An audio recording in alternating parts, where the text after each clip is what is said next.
Hello everyone, welcome to আধুনিক বিদ্যা চর্চা। আমি রাহুল চক্রবর্তী, ইতিহাসের এডুকেটর। তো প্রথমত প্রত্যেককে তোমাদের গুড ইভিনিং। এবং তোমরা জানো যে আমাদের আজকের এই সেশনটা কেন, কারণ ঝাড়খণ্ড টেটের যে নোটিফিকেশনটা বেরিয়েছে, খুব সম্ভবত বোধহয় সেপ্টেম্বরের দিক করে পরীক্ষা হওয়ার একটা সম্ভাবনা রয়েছে। তো সেই জায়গা থেকে দাঁড়িয়ে আজকে আমার সাথে তোমরা যারা লাস্ট সেশনটায় ছিলে আধুনিক বিদ্যা চর্চা, সেখানে আমরা বেসিক্যালি ওই ঝাড়খণ্ড টেটের ইতিহাসের জন্য প্রিপারেশন বা কিভাবে প্রস্তুতি নেওয়া যেতে পারে বা স্ট্র্যাটেজি ইত্যাদি নিয়ে আলোচনা করেছেন। কিন্তু আজকের সেশনটা কোনো স্ট্র্যাটেজি না। আজকের সেশনটাতে আমি তোমাদের সাথে আলোচনা যেটা করব সেটা হচ্ছে আজকে একদম টপিক ধরেই কিন্তু আমরা আমাদের আজকের সেশনটা আলোচনা করব। এবং যে সিলেবাসটা মোটামুটি ভাবে ইন্টারনেটে অ্যাভেলেবেল রিগার্ডিং দিস, মানে এই ঝাড়খণ্ড টেটের, সেখানে একটা চ্যাপ্টার তোমরা আশা করি প্রত্যেকেই দেখে থাকবে। সেই চ্যাপ্টারটার নাম হচ্ছে দিল্লি সুলতানেট। এই চ্যাপ্টারটা কিন্তু আমাদের সিলেবাসে রয়েছে, দিল্লি সুলতানস বলে চ্যাপ্টারটার নাম। তো এটা নিয়ে আজ আমরা আমাদের আজকে সেশনটা শুরু হবে, ঠিক আছে? আমি আবারও বলছি, এই পরীক্ষাটার জন্য হাতে আমাদের সময় খুবই কম। এইটুকু অল্প সময়ের ভেতর কিন্তু প্রস্তুতি খুব ভালো করে নিতে হবে, কারণ পুরো পশ্চিমবঙ্গ থেকে কিন্তু ছেলেমেয়েরা যাবে এই শুধুমাত্র ঝাড়খণ্ড টেট দিতে। অতএব প্রতিযোগিতা কতটা মানে কি বলবো, কতটা হাড্ডাহাড্ডি হবে সেটা তোমরা প্রত্যেকেই অনুমান করতে পারছো। তো আচ্ছা, প্রথমত আমাকে একটু বলো যে আমার পিপিটি তোমরা সবাই দেখতে পাচ্ছ, আমি যেটা শেয়ার করেছি, এবং আমাকে ঠিকঠাক শুনতে পাচ্ছ কিনা একটু আমাকে একটু কাইন্ডলি বলো।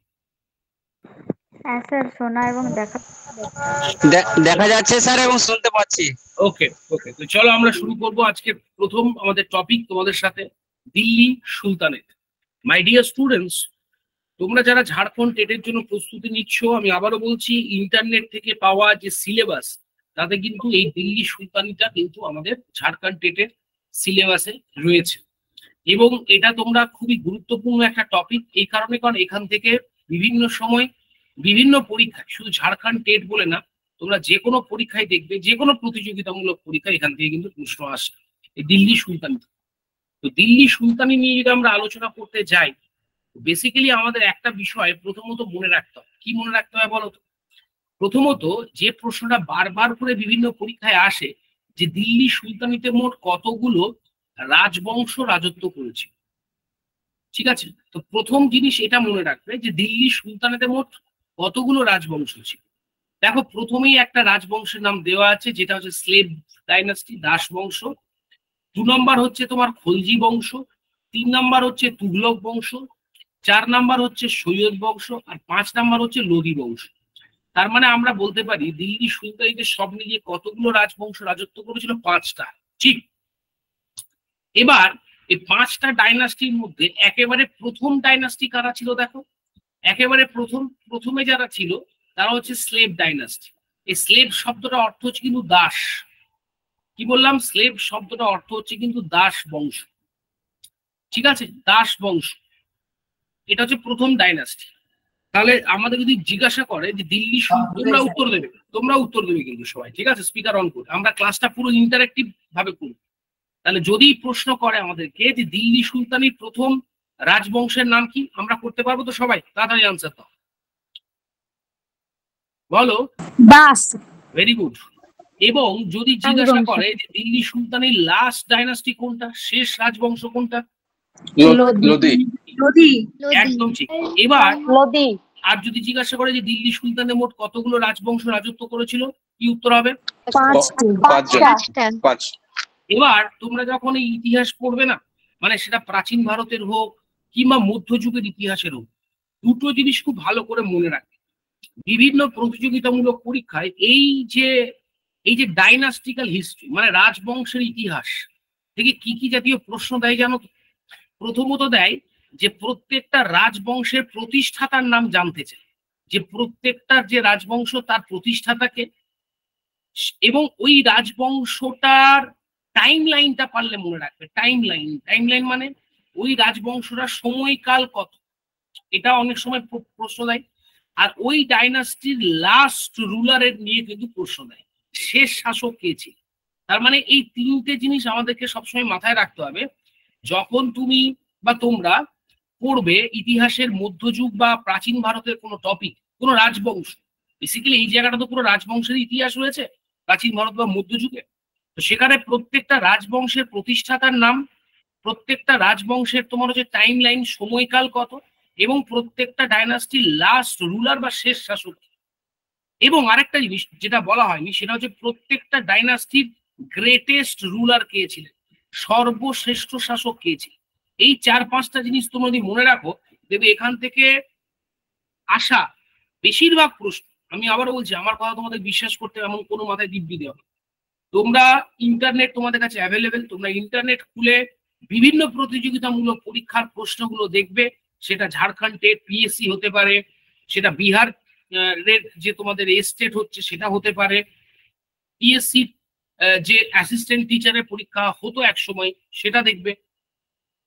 দেখবে এখান থেকে এইগুলো থেকে প্রশ্ন দেয়। কোনো একটা ডাইনাস্টি দিলে এই ডাইনাস্টি প্রতিষ্ঠাতাকে, এই ডাইনাস্টির সময়কালটা কবে থেকে তারা রাজত্ব শুরু করেছিল, এই ডাইনাস্টির লাস্ট রুলারকে, আর এই ডাইনাস্টির গ্রেটেস্ট রুলারকে। তো এটা হচ্ছে ফার্স্ট স্ট্র্যাটেজি। তো আমরা এই স্ট্র্যাটেজি যদি মেনটেন করি তাহলে আমরা প্রথম যে ইনফোগুলো পেয়ে গেলাম যে দিল্লি সুলতানি যে বলতে যেটা আমরা বোঝাচ্ছি, সেখানে 5টা রাজবংশ রাজত্ব করেছিল। প্রথম বংশের নাম দাস বংশ, শেষ বংশের নাম লোদী বংশ।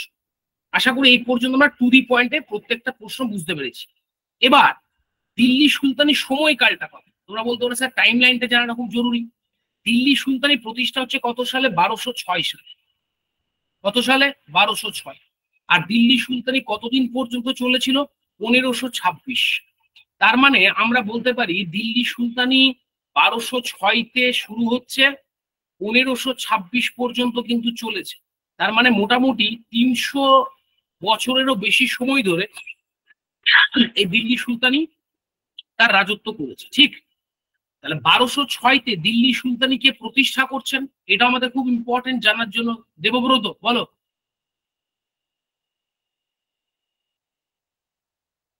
দেবব্রত হাত তুলেছে, বলো কিছু, তুমি কিছু যদি বলতে যাও বলতে পারো। তো কুতুবুদ্দিন আইবক। হ্যাঁ দেবব্রত বলো।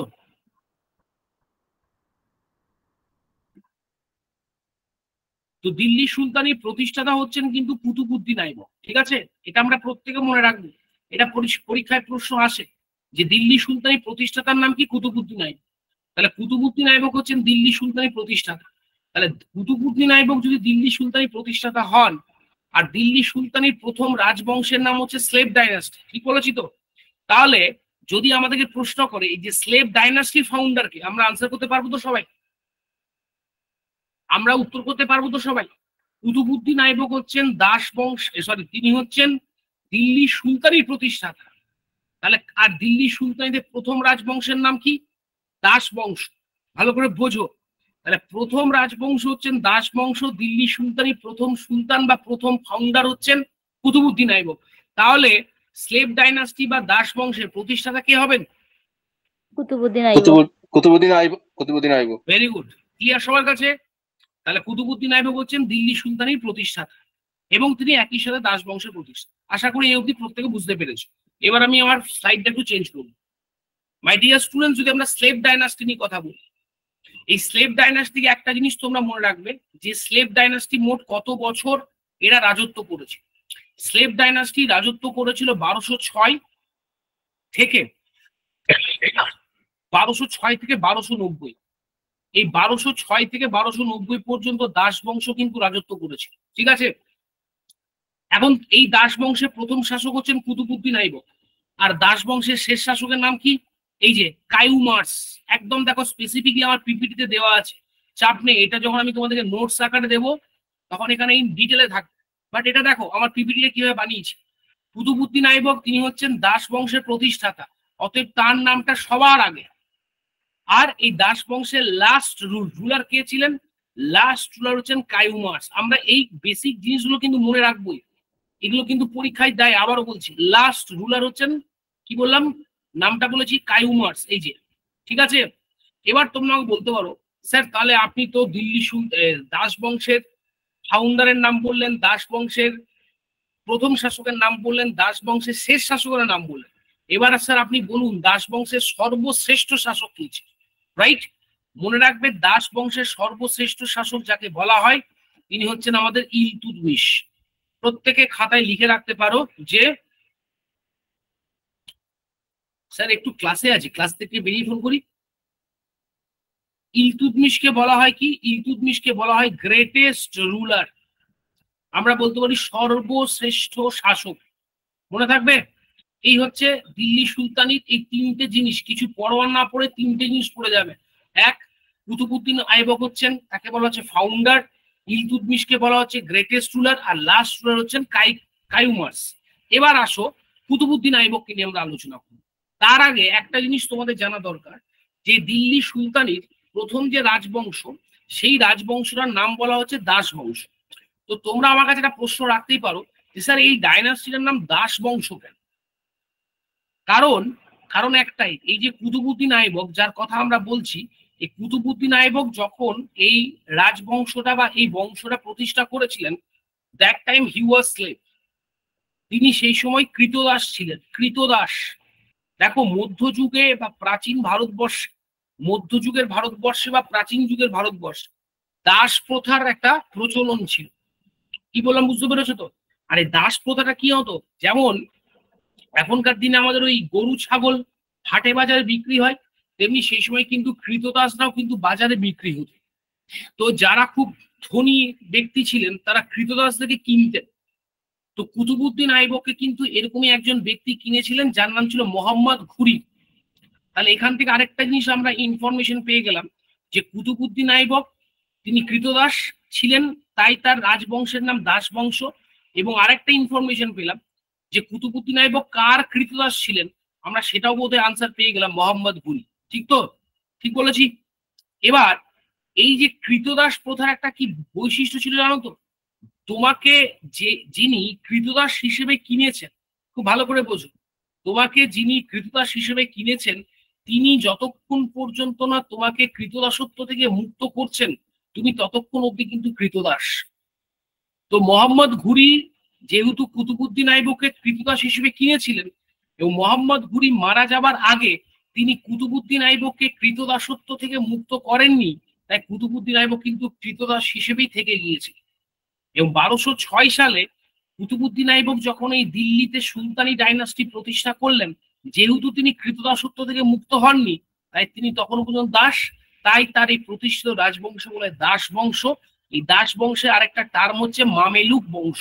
মামেলুক, এই মামেলুক শব্দটা এসেছে একটা আরবি শব্দ, এটার অর্থ হচ্ছে মামাল, MAMUL, মামুল। এই মামুল শব্দের অর্থ কি? টু পজেস সামওয়ান, মানে কাউকে দখল করে। তার মানে মামেলুক শব্দটা হচ্ছে কৃতদাস, কৃতদাস এই ব্যাপারটারই সমার্থক। সো এটা হচ্ছে ঘটনা। তাহলে এখান থেকে আমরা যে ইনফোগুলো পেলাম প্রত্যেকে খাতায় লিখে রেখে দেবো। নাম্বার 1, কুতুবউদ্দিন আইবক কার কৃতদাস ছিলেন? মোহাম্মদ ঘুরি। আর দিল্লি দাস বংশকে কেন দাস বংশ বলা হয় সেটা আমরা পেলাম। এবং দাস বংশ is also known as, Das বংশ কিন্তু মামেলুক বংশ বলা হয়ে থাকে। ঠিক তো? এবার আমরা কুতুবউদ্দিন আইবক থেকে খুব গুরুত্বপূর্ণ কয়েকটা জিনিস জেনে নেব। মানে একটা বিষয় দেখো, তোমাদের আমি একটা বিষয় ক্লিয়ার করে দিতে চাই, তোমরা প্রত্যেকেই ঝাড়খণ্ড টেট দেবে এই কারণেই, কারণ তোমাদের চাকরিটা প্রত্যেকের দরকার। এবং এই পরীক্ষাটা, এই ধরনের পরীক্ষাগুলোর ক্ষেত্রে তোমাদেরকে যেটা মাথায় রাখতে হবে সেটা হচ্ছে কি বলতো, টু দি পয়েন্ট কিন্তু তোমাদেরকে এখানে পড়াশোনা করতে হবে। কারণ শুধুমাত্র ইতিহাস নিয়ে পরীক্ষাটা হবে না, আরো অন্যান্য সাবজেক্টও কিন্তু এর মধ্যে আছে। তাই প্রত্যেকটা সাবজেক্টকে সমান গুরুত্ব দিয়ে কিন্তু তোমাদের পড়তে হবে। তাই প্রথম দিন থেকে যারা পড়াশোনা করছো তারা এই ভুলটা কিন্তু কখনোই করবে না যে আমি একটা সাবজেক্টকে বা দুটো সাবজেক্ট খুব গুরুত্ব দিলাম, বাকিগুলোকে গুরুত্ব দিলাম না। কারণ সব কটা সাবজেক্টে তুমি যে নাম্বারটা পাবে তার উপর ভিত্তি করে তুমি কিন্তু ফাইনাল মেরিট লিস্ট তোমার নাম আসবে। সেই কারণের জন্য কোনো একটা সাবজেক্টকে গুরুত্ব দেবে না, প্রত্যেকটা সাবজেক্টকে কিন্তু সমান গুরুত্ব দেবে, এটা মনে রাখবে। তো সেই কারণের জন্য ইতিহাসের মতো সাবজেক্ট বা যে কোনো বাকি যে সাবজেক্টগুলো রয়েছে টু দি পয়েন্ট পড়ার চেষ্টা করবে, যে যে জিনিসগুলো পরীক্ষায় বিভিন্ন প্রতিযোগিতামূলক পরীক্ষায় এসেছে। কুতুবউদ্দিন আইবক, তোমরা যদি আমার কথা বিশ্বাস না হয় পরে তোমরা ইন্টারনেট দেখে নেবে, বই দেখে নেবে, বিভিন্ন PYQ দেখবে। কুতুবউদ্দিন, এই আমি আজকে যা যা পড়াবো এই দাস বংশ থেকে বা পুরো সুলতানি বংশ থেকে তোমরা দেখবে বিভিন্ন প্রতিযোগিতামূলক পরীক্ষা, সেটা SSC স্টাফ সিলেকশন বলতে পারো, সেটা তোমরা আমাদের WBCS এর প্রিলিমস বলতে পারো, PSC বলতে পারো, ঝাড়খণ্ডের PSC বলতে পারো, এসেছে দেখবে। কুতুবউদ্দিন থেকে যে কয়েকটা জিনিস আমরা প্রত্যেকে জেনে নেবো, ভীষণ ইম্পর্টেন্ট। মনে রাখবে, কুতুবউদ্দিন আইবক তিনি যখন দিল্লিতে এই 1206-তে দিল্লি সুলতানি প্রতিষ্ঠা করলেন, তখন তিনি কিন্তু কোনো সুলতান উপাধি গ্রহণ করেননি। আমি আবারও বলছি, এটা প্রত্যেকে ভীষণ ভালো করে মনে রাখবে। কুতুবউদ্দিন আইবক যখন 1206-তে দিল্লি সুলতানি প্রতিষ্ঠা করলেন, at that time he did not take the title of সুলতান। তিনি সুলতান উপাধি গ্রহণ করেননি। তা তোমরা বলতে পারো, তাহলে স্যার তিনি কি উপাধি গ্রহণ করলেন? তিনি যে দুটো উপাধি গ্রহণ করলেন, একটা ছিল মালিক এবং আরেকটা ছিল কিন্তু সিপাহ সালার। কাইন্ডলি এটা প্রত্যেকে মনে রাখবে, তিনি যে দুটো উপাধি গ্রহণ করলেন, একটা মালিক এবং একটা সিপাহ সালার। কেন? 1206-তে তিনি কিন্তু এই দুটো উপাধি গ্রহণ করলেন। কারণ আবারও বলছি, কারণ তিনি তখনও পর্যন্ত কৃতদাসত্ব থেকে মুক্ত হননি। এরপর কুতুবউদ্দিন আইবক 1208 সাল নাগাদ মোহাম্মদ ঘুরি, তো ততদিনে তিনি মারা গেছেন। মোহাম্মদ ঘুরির যিনি উত্তরাধিকারী ছিলেন, তিনি কুতুবউদ্দিন আইবককে 1208 সালে আনুষ্ঠানিকভাবে কৃতদাসত্ব থেকে মুক্ত করলেন। তখন 1208-এ কুতুবউদ্দিন আইবক তিনি কিন্তু এই সুলতান উপাধিটা গ্রহণ করলেন। আশা করি তোমাদেরকে এই জায়গাটা বোঝাতে পেরেছি। আশা করি তোমাদের এই জায়গাটা আমি বোঝাতে পেরেছি। হ্যাঁ, কিছু প্রশ্ন করবে, বলো দেবব্রত। স্যার বলছি, স্ক্রিনটা দেখা যাচ্ছে না, যে স্ক্রিনে কিছু লিখছেন কি ওটা বুঝতে পারছি না, কিছু দেখা যাচ্ছে না স্ক্রিনটা, একটু ওটা দেখা। আচ্ছা, এটা কি একমাত্র আমাদের মোহাম্মদ নিয়ামত আলী হচ্ছে নাকি সবার হচ্ছে সমস্যাটা? দেখা যাচ্ছে কোনো দেখা যাচ্ছে? আমি দেখতে পাচ্ছি না স্যার স্ক্রিনে। তুমি একবার লেফট করে আরেকবার জয়েন করো। স্যার যাই হোক, একটু স্লোলি বলুন, আমরা খাতায় লিখছি, একটু স্লোলি বলুন, আমরা খাতায় লিখছি বা তুলছি, তাতে করে আপনি অনেক ইনফরমেশন বলে যাচ্ছে, আমরা সবকিছু লিখতে হয়তো অনেকগুলো ছেড়ে যাচ্ছে। প্লিজ একটু স্লো।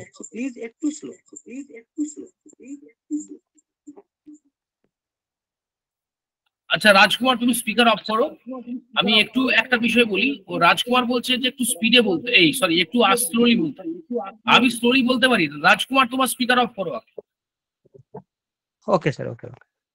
আমি বলছি, বিষয়টা হচ্ছে একটু তাড়াহুড়ো করে, মানে এটা দেখো, এটা মোটামুটি এই গতিতে আমি আমরা সব ক্লাস করাতে হয়, কারণ পুরো সুলতানি যুগ বলবো, তো পুরো সুলতানি ডাইনাস্টি 5টা ডাইনাস্টি নিয়ে আলোচনা করবো, ঠিক আছে? তো তাই জন্য একটু স্পিডে বলতেই হচ্ছে। তবে এই ক্লাসটা যেহেতু তোমরা রেকর্ড হচ্ছে, আমার কথাটা শুনে নাও রাজকুমার, তারপর তুমি অবশ্যই আমি তোমায় বলার সুযোগ দিই। তবে যেহেতু ক্লাসটা রেকর্ডিং হচ্ছে, তোমাদের কাছে এই অপশনটা আছে অনলাইন ক্লাসের, এই একটা খুব মস্ত বড় সুবিধা বলে আমি মনে করি, যে যেহেতু তোমাদের কাছে রেকর্ড থাকছে, রেকর্ড দেখে তোমরা এই ক্লাসটাকে আরেকবার দেখে নিতে পারবে, তাই না? ফ্যানটা বন্ধ। হ্যাঁ, ফ্যানটা বন্ধ করে দেন, আওয়াজ আসছে। দেবব্রত, তুমি স্পিকার অফ করবে। হ্যাঁ রাজকুমার, বলো কি বললাম, বুঝতে পেরেছো ভাই? তাও আমি তোমার কথা শুনে চেষ্টা করছি স্লোলি বলার। আমি চেষ্টা করছি, ঠিক আছে ভাই? আমি যেগুলো আমরা দেখছি এবং স্যার বুঝতে পারছি না, আমরা অনেকেই কিন্তু আরে ঠিক আছে ভাই, ঠিক আছে, কোনো অসুবিধা নেই। আমি স্লোলি বলবো, ঠিক আছে ভাই? চলো পড়াই তাহলে, আবার পড়াই। বেশ, এবার তুমি স্পিকারটা অফ করে দাও। তোমার স্পিকার অফ হয়নি এখনো, একটু স্পিকারটা অফ করে দাও ভাই। তো যে কথাটা বলছিলাম সেটা হচ্ছে কুতুবউদ্দিন আইবক তাহলে সুলতান উপাধিটা কবে পেলেন দেখো। কুতুবউদ্দিন আইবক সুলতান উপাধি কবে পেলেন দেখো, 1208 সালে। তাহলে এই দুটো জিনিস তোমরা খুব ভালো করে মনে রাখবে। এক, কুতুবউদ্দিন আইবক তিনি হচ্ছেন দিল্লি সুলতানির প্রতিষ্ঠাতা। 1206 সাল নাগাদ তিনি দুটো উপাধি গ্রহণ করছেন, মালিক ও সিপাহ সালার। কেন গ্রহণ করছেন? কারণ তিনি ছিলেন কৃতদাস। 1208 সালে তিনি কিন্তু সুলতান উপাধি গ্রহণ করছেন। কেন? কারণ 1208-এ তাকে কৃতদাসত্ব থেকে মুক্ত করে দেওয়া হচ্ছে। ইজ ইট ক্লিয়ার সবার কাছে? এবার কুতুবউদ্দিন আইবক থেকে আরো যে কয়েকটা প্রশ্ন পড়ে, আমি একদম যে পরীক্ষাগুলো এই প্রশ্নগুলো দিয়েছি আমি সেগুলো ধরে আলোচনা করব, কারণ তোমরা ইতিহাসে এখানে কেউ পিএইচডি করতে আসোনি, তাই তো? চাকরি পাওয়াটাই মূল লক্ষ্য। সেই কারণের জন্য আমি সবসময় এটা চেষ্টা করি টু দি পয়েন্ট পড়ানো। কুতুবউদ্দিন থেকে আরো যে দুটো প্রশ্ন আসে তার মধ্যে আরেকটা গুরুত্বপূর্ণ প্রশ্ন, সেটা হচ্ছে কুতুবউদ্দিন আইবক। এই যে আইবক, এটা হচ্ছে তার টাইটেল ভাই, আইবক। এই আইবক শব্দটা অর্থ কি জানো? আইবক শব্দটা অর্থ হচ্ছে লর্ড অফ দা মুন। কি বললাম? মনে রাখবে, আইবক শব্দটা অর্থ হচ্ছে লর্ড অফ দা মুন। মানে এটা আমরা বলতে পারি চাঁদের মতো সুন্দর বদন যার, চাঁদের মতো সুন্দর দেখতে চাই। কাইন্ডলি এটাও মনে রাখবে, এটাও পরীক্ষাতে দেয়। আইবক এই শব্দটা হচ্ছে, এবং এটা হচ্ছে একটা তুর্কি শব্দ। তার মানে কুতুবউদ্দিন আইবক তিনি বেসিক্যালি জাতিগত দিক থেকে তিনি ছিলেন টার্কিস। টার্কিস। তাহলে দিল্লি সুলতানিতে যে দাস বংশ শুরু হলো, সেই দাস বংশর লোকেরা ছিল জাতিতে কিন্তু তুর্কি মুসলিম। এবং আইবক এটা শব্দটা অর্থ হচ্ছে লর্ড অফ দা মুন। মনে থাকবে। কুতুবউদ্দিন আইবক থেকে আরেকটা খুব গুরুত্বপূর্ণ প্রশ্ন পড়ে, যেটা আমার পিপিটিতে দেওয়া আছে। তোমরা বেকার লিখবে, যেগুলো এক্সট্রা ইনফরমেশন আমি বলে দেবো সেগুলো খাতায় লিখতে, বাকিগুলো সব পিডিএফ এ পাবে, চাপ নিও না।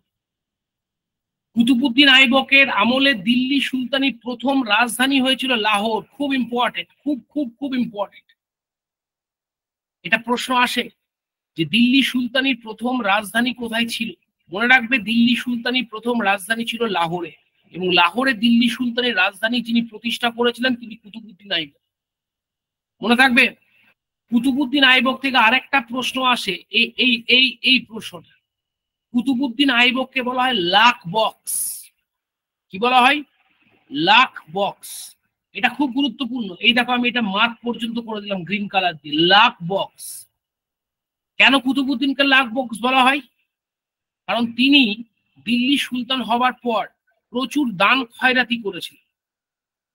তিনি দিল্লি সুলতান হবার পর সাধারণ মানুষের মধ্যে প্রচুর দান খয়রাতি করেছিলেন, লক্ষ লক্ষ টাকা দান করেছিলেন। তাই তাকে বলা হচ্ছে কিন্তু লাখ বক্স। মনে থাকবে এটা, এটা পরীক্ষা আছে, দিল্লির কোন সুলতানকে লাখ বক্স বলা হয়। কুতুবউদ্দিন আইবক ভারতবর্ষে তিনি যখন এই দিল্লি সুলতানি প্রতিষ্ঠা করলেন, তখন তিনি ভারতবর্ষে প্রথম একটা ইসলামিক স্থাপত্য তৈরি করেছিলেন। Very very important. তোমরা এই প্রশ্নটা চাইলে ইন্টারনেটে দেখতে পারো, কত পরীক্ষা এসেছে তার কোনো পাত্তা নেই। ভারতবর্ষে প্রথম ইসলামিক স্থাপত্য যিনি তৈরি করেছিলেন তিনি কুতুবউদ্দিন আইবক। আর সেই স্থাপত্যটার নাম ছিল কুওয়াত উল ইসলাম মসজিদ। প্রত্যেকে খাতায় লিখে রাখবে বা অবশ্যই পড়বে, কুওয়াত উল ইসলাম মসজিদ। প্রশ্ন দেয়, ভারতে প্রতিষ্ঠিত প্রথম ইসলামিক আর্কিটেকচারের নাম কি? তার নাম হচ্ছে কুওয়াতুল ইসলাম মসজিদ। মনে থাকবে। কুতুবউদ্দিন আইবক থেকে আরেকটা প্রশ্ন তোমরা মনে রাখবে, এই কুতুবউদ্দিন আইবক আরো দুটো ইসলামিক স্থাপত্য তৈরি করেছিলেন। তার মধ্যে একটার নাম হচ্ছে আড়াই দিন কা ঝোপড়া। এটাও পরীক্ষায় দেয়। এই আড়াই দিন কা ঝোপড়া তিনি প্রতিষ্ঠা করেছিলেন আজমিরে। কোথায় করেছিলেন স্যার? আজমিরে। শুধু আড়াই দিন কা ঝোপড়া মনে রাখলে চলবে না, আড়াই দিন কা ঝোপড়া কে তৈরি করেছেন, কোথায় অবস্থিত? আজমিরে। কুতুবউদ্দিন আইবক তৈরি করেছেন। মনে রাখবে এটা। তার সাথে এটা মনে রাখবে, কুতুব মিনার, দিল্লিতে যে কুতুব মিনার রয়েছে, সেই কুতুব মিনার তোমরা অনেকেই হয়তো দেখে থাকবে। এই কুতুব মিনার তৈরি করার কাজ, কুতুব মিনার খুব ভালো করে আমরা কথাটা শুনবে, he started the construction of the Qutub Minar. Qutbuddin Aibak Qutub Minar নির্মাণ করার কাজটা শুরু করেছিলেন, কিন্তু শেষ করে যেতে পারেননি। তার আগে তার মৃত্যু হয়। তাহলে এটা মনে রাখবে, কুতুব মিনার নির্মাণ করার কাজ কে শুরু করেছিলেন? কুতুবউদ্দিন আইবক। তোমরা আমাকে প্রশ্ন করতে পারো, স্যার তাহলে কোন সুলতান এটা শেষ করলেন? বলবো, আজকের ক্লাসে বলবো, চাপ নিন, একটু অপেক্ষা করো। শুধু এটুকু জেনে রাখো, কুতুব মিনার তৈরি করার কাজ শুরু করেছিলেন কুতুবউদ্দিন আইবক। তার মানে কুতুবউদ্দিন আইবকের সাথে আমরা তিনটে ইসলামিক স্থাপত্য পেলাম। প্রথম ইসলামিক স্থাপত্য তিনি কুওয়াতুল ইসলাম মসজিদ তৈরি করেছিলেন, যেটা ভারতবর্ষে প্রথম ইসলামিক স্থাপত্য। এটা খুব ভালো করে মনে রাখবে।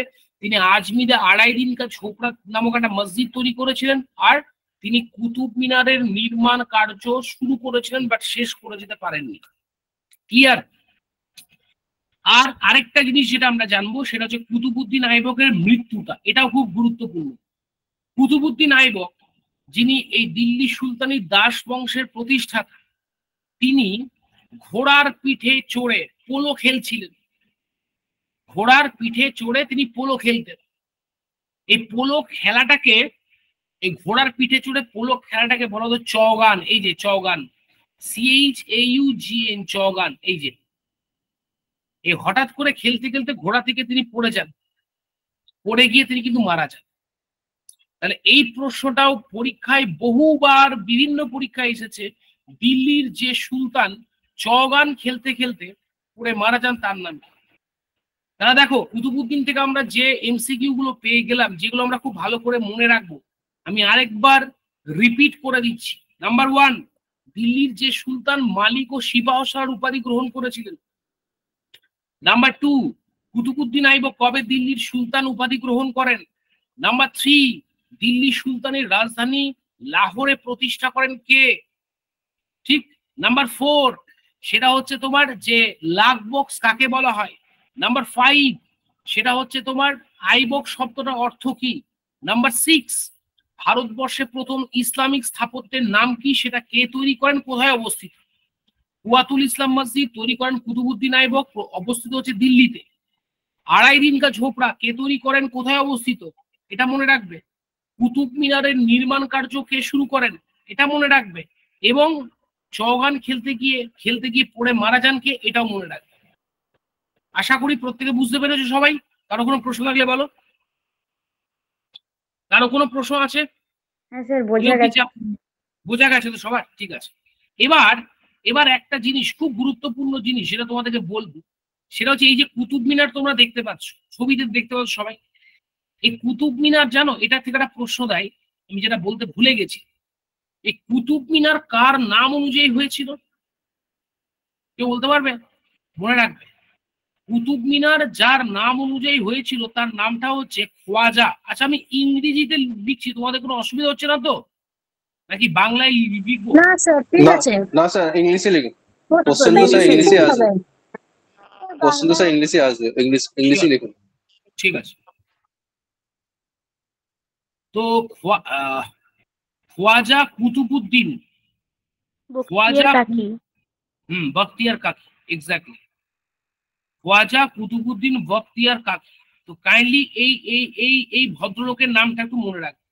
এই খোয়াজা কুতুবউদ্দিন বখতিয়ার কাকি, এনার নাম অনুযায়ী বলতে পারো যে এই কুতুব মিনারের নামটা হয়েছে। ইনি কে? ইনি হচ্ছেন একজন বিখ্যাত সুফি সন্ত।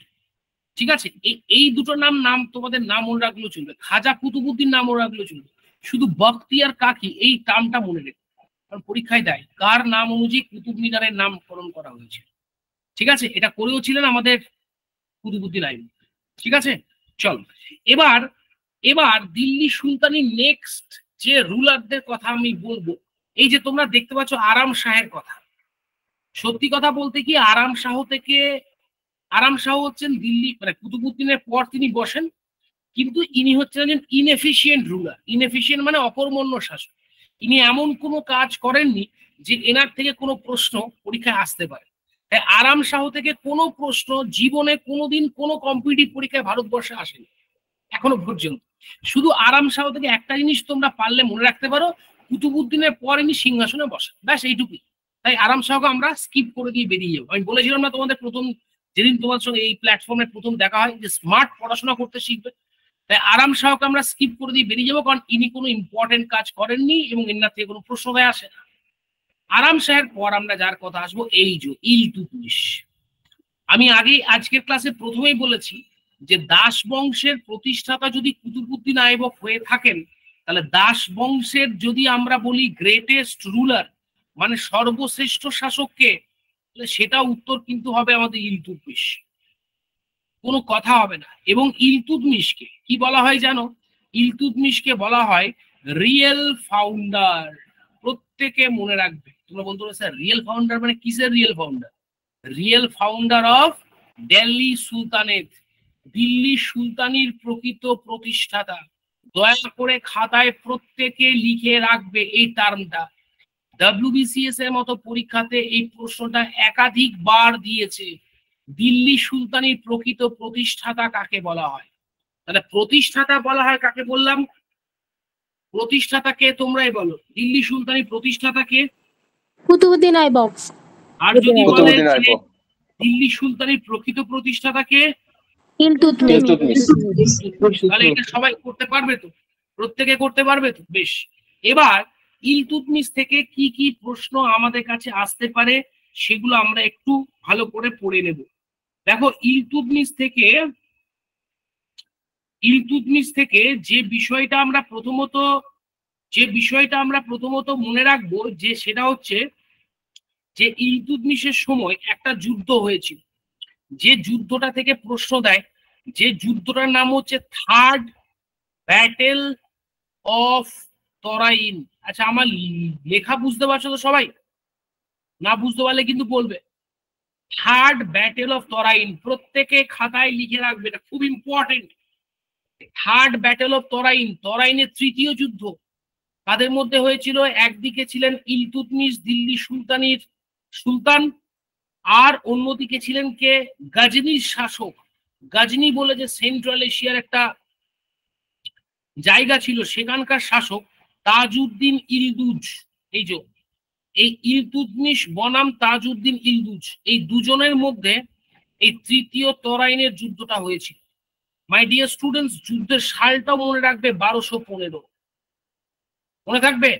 তাহলে তোমরা বলতে পারো, স্যার আপনি তরাইনের তৃতীয় যুদ্ধের কথা বললেন, তাহলে স্যার তরাইনের তৃতীয় যুদ্ধের আগে তো ডেফিনেটলি আরো দুটো যুদ্ধ হয়েছিল, সেই দুটো যুদ্ধ কি আমাদের পরীক্ষার জন্য ইম্পর্টেন্ট নয়? আমি বলবো অবভিয়াসলি ভীষণ ইম্পর্টেন্ট।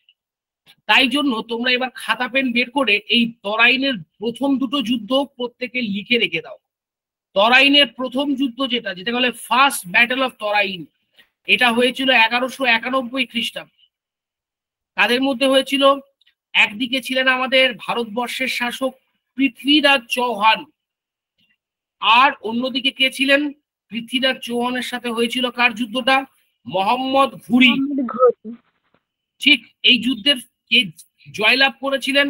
মনে রাখবে, প্রথম তরাইনের যুদ্ধে যিনি জেতেন তিনি হচ্ছেন পৃথ্বীরাজ চৌহান।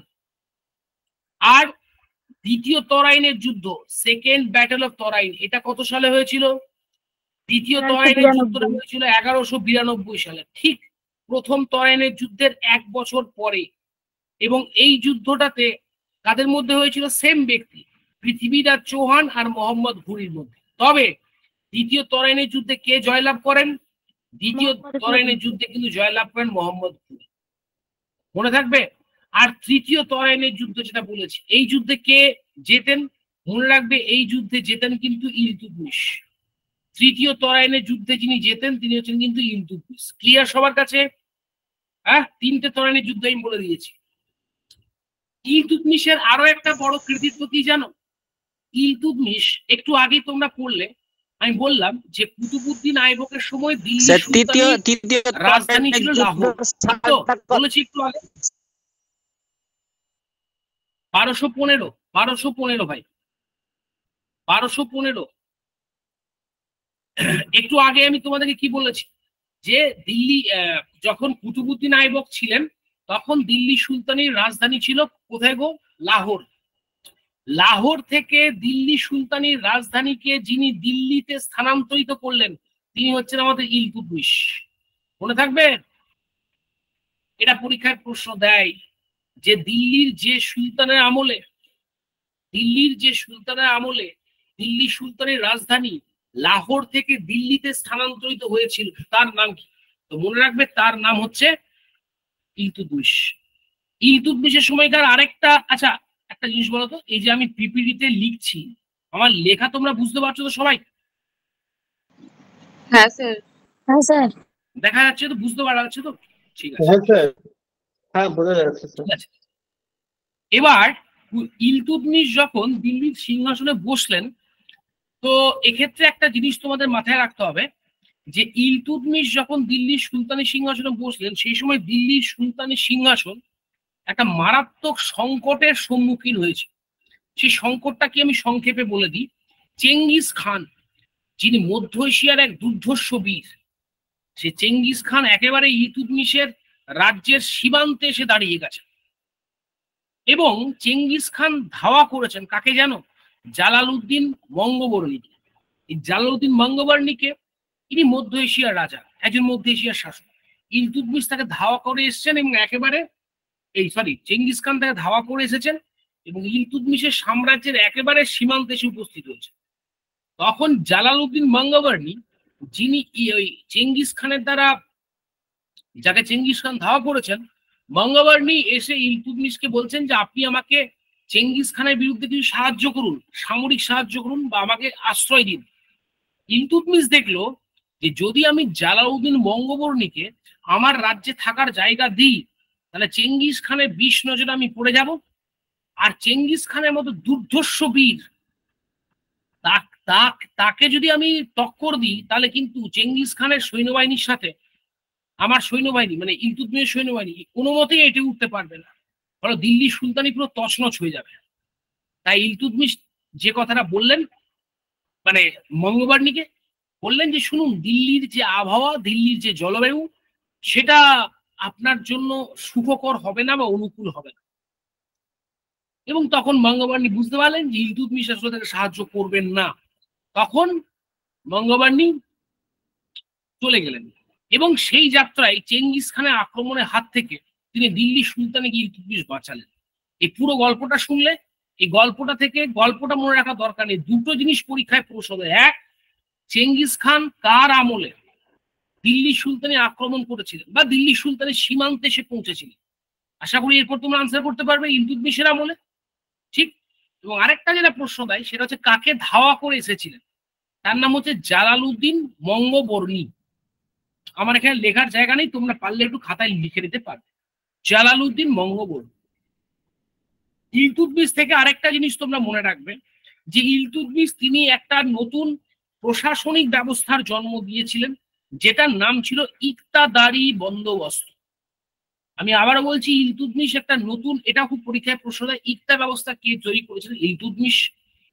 ইলতুৎমিশ তার রাজ্যের 40 জন, ইলতুৎমিশ তার রাজ্যের 40 জন যে অভিজাত ব্যক্তি ছিল, সেই 40 জন অভিজাত ব্যক্তিকে নিয়ে তিনি একটা সুনির্দিষ্ট দল তৈরি করেছিলেন।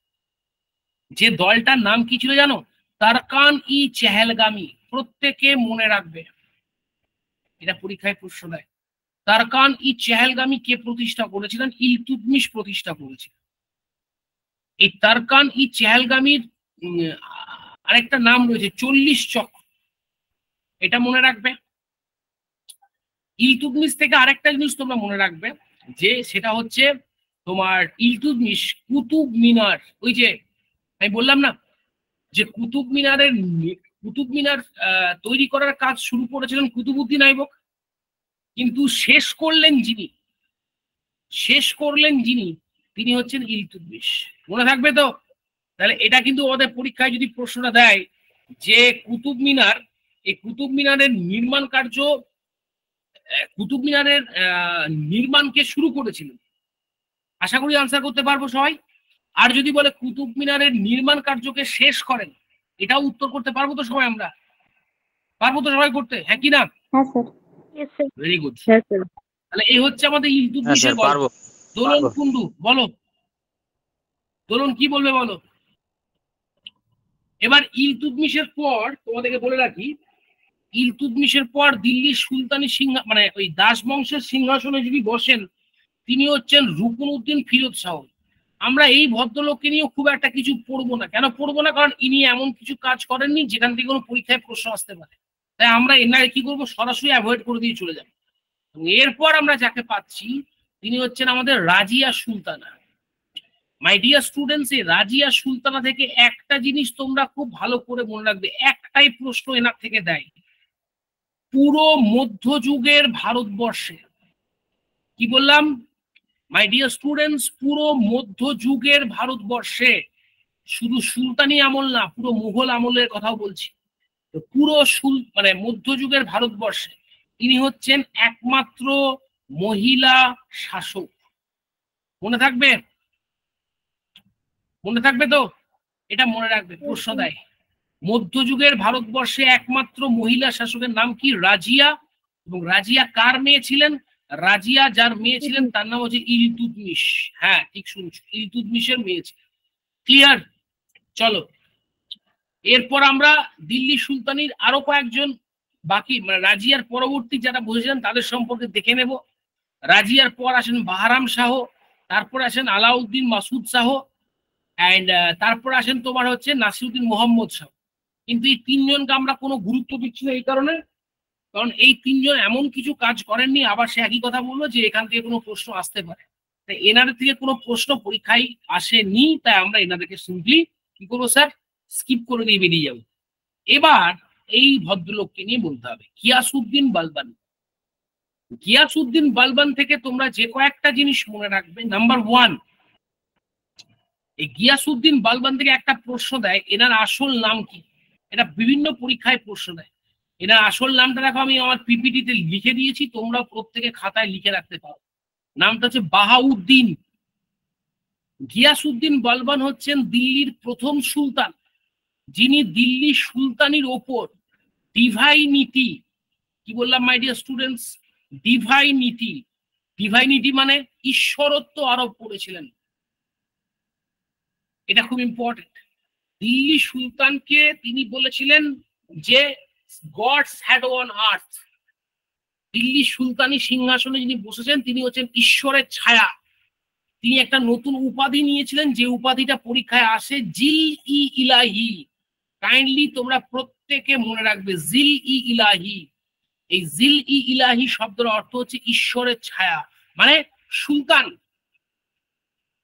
দিল্লির সাধারণ জনগণকে তিনি বললেন যে তোমরা যারা সুলতানকে দেখছো সিংহাসনে বসে রয়েছেন, এই সুলতান কিন্তু কোনো এলেবেলে লোক নয়। সুলতান হচ্ছেন কে? স্বয়ং ঈশ্বরের ছায়া। মনে রাখবে এটা। গিয়াসউদ্দিন বালবান তিনি দুটো রাজদরবারে পারসিক প্রথা চালু করেছেন। একটা পারসিক প্রথার নাম ছিল সিজদা এবং আরেকটা পারসিক প্রথার নাম ছিল পাইবস। মনে রাখবে, খুব ইম্পর্টেন্ট। সিজদা পাইবস কে চালু করে? গিয়াসউদ্দিন বালবান দিল্লি সুলতানিতে পারসিকদের নববর্ষ যেটাকে বলে সেই নওরোজ চালু করেছিলেন, পরীক্ষায় আসে, খুব ইম্পর্টেন্ট। গিয়াসউদ্দিন বালবান তিনি তার সৈন্য বাহিনীকে বা সামরিক বাহিনীকে নতুন করে পুনর্গঠিত করেছিলেন এবং তিনি একটি নতুন সামরিক দপ্তর তৈরি করেছিলেন যেটার নাম ছিল দিওয়ান ই আর্জ, পরীক্ষায় আসে, মনে রাখবে। আর এই দিওয়ান ই আর্জের যিনি প্রধান তাকে বলা হয় আর্জ ই মামালিক। কি বলা হয় মাই ডিয়ার স্টুডেন্টস? দিওয়ানি আর্জের যিনি প্রধান তাকে বলে আর্জ ই মামালিক। খাতায় লিখে রাখবে, খুব ভালো করে এগুলো মনে রাখবে, এতে প্রশ্ন আসেই আসে। গিয়াসউদ্দিন বালবান যিনি কিন্তু তার আমলে মঙ্গল আক্রমণ কে ঠেকানোর জন্য তিনি একটা পলিসি নিয়েছিলেন, সেই পলিসির নাম হচ্ছে ব্লাড অ্যান্ড আয়রন পলিসি, যাকে বলে রক্ত ও লৌহ নীতি। এটা মনে রাখবে। এবং আরেকটা জিনিস যেটা মনে রাখবে সেটা হচ্ছে একটু আগে আমি তোমাদেরকে পড়িয়েছি তারকান ই চেহেলগামী, বা যেটাকে আমরা বাংলায় বলি 40 চক্র, এ গ্রুপ অফ 40, যেটা তৈরি করেছিলেন ইলতুৎমিশ, তাই না? একটু আগে বললাম তো। আর এই গ্রুপ অফ 40 ধ্বংস করেছিলেন কে? মাই ডিয়ার স্টুডেন্টস মনে রাখবে, গ্রুপ অফ 40 যিনি ধ্বংস করেছিলেন তিনি হচ্ছেন আমাদের গিয়াসউদ্দিন বালবান। ঠিক আছে, এই কয়েকটা জিনিস গিয়াসউদ্দিন বালবান থেকে তোমরা প্রত্যেকে কিন্তু মনে রাখবে। ক্লিয়ার সবার কাছে? এবার দেখো আসবো দাস বংশের শেষ দুজন শাসক। স্যার বলো। স্যার দেওয়ানি আর্জের প্রধানকে কি বলা হয়? আর্জ ই মামালিক। প্রত্যেকে মনে রাখবে আর্জ ই মামালিক, আমি তো মনে হয় লিখেও দিয়েছিলাম। আর্জ ই মামালিক। অনুসূয়া, হ্যাঁ স্যার। আর্জ ই মামালিক। ঠিক আছে, আচ্ছা এবার দেখো, এবার যেটা বলবো দিল্লি সুলতানি লাস্ট রুলার। দেখো দিল্লি সুলতানি যদি লাস্ট রুলারকে নিয়ে আমরা কথা বলতে যাই, লাস্ট রুলারকে নিয়ে আমরা কথা বলছি। ক্লাসের লিঙ্ক, হ্যাঁ একজন আছে কি?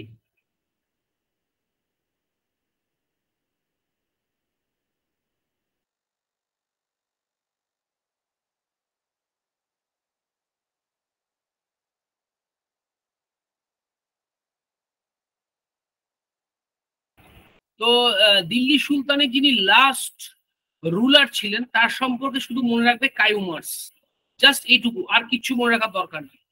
যদি তোমরা আমাকে বিশ্বাস করো তো আমি যেটুকু পড়ালাম এর মধ্যে এই জায়গাগুলো যদি ভালো করে পড়তে পারো, তো আমি কথা দিলাম তোমাদের অন রেকর্ড ক্লাসে কথা দিচ্ছি, ক্লাসটা রেকর্ড হচ্ছে, যে তোমাদের ঝাড়খণ্ড টেট পরীক্ষায় এই সিলেবাসের এই পোর্শনটা থেকে যা পড়িয়েছি এর বাইরে কোনো প্রশ্ন আসবে না। এটা আমি অন রেকর্ড ক্লাসে তোমাদের কথা দিলাম, ঠিক আছে? চলো নেক্সট। দাস বংশের পর এরপর দিল্লি সুলতানিতে যে দ্বিতীয় যে রাজবংশটা বসে তার নাম হচ্ছে খলজি বংশ। মনে থাকে প্রত্যেকের? দাস বংশের পর দিল্লি সুলতানিতে যে রাজবংশটা বসে তার নাম হচ্ছে খলজি বংশ।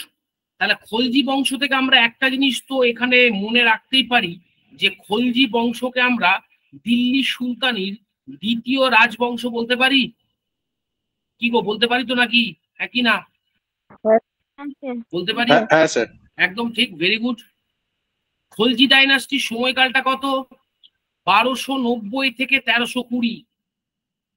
তোমরা বলবে তাহলে কি স্যার এই সালটা আমাদের মনে রাখতে হবে? 1290 থেকে 1320? আমি বলবো না, মনে রাখার দরকার নেই। তোমরা বলতে পারো তাহলে স্যার আপনি এখানে লিখলেন কেন? যদি মনে নাই আর রাখবো আমরা, যদি এটা আমরা যদি নাই পড়বো মনে রাখ, তাহলে আমরা আপনি লিখলেন কেন? এই লিখলাম কারণ এখান থেকে একটা প্রশ্ন দেয়। কি প্রশ্ন দেয় জানো? কি প্রশ্ন দেয় জানো? শোনো, এগুলো বলে স্ট্র্যাটেজিক্যাল পড়াশোনা, স্মার্ট পড়াশোনা। এখান থেকে প্রশ্ন দেয়, এখান থেকে যে প্রশ্নটা দেয় সেটা হচ্ছে এটাই, দিল্লি সুলতানির যে রাজবংশটা সবচেয়ে কম সময়ে রাজত্ব করেছিল তার নাম কি? বুঝতে পেরেছি? এটা পরীক্ষায় প্রশ্ন দেয়। হ্যাঁ স্যার।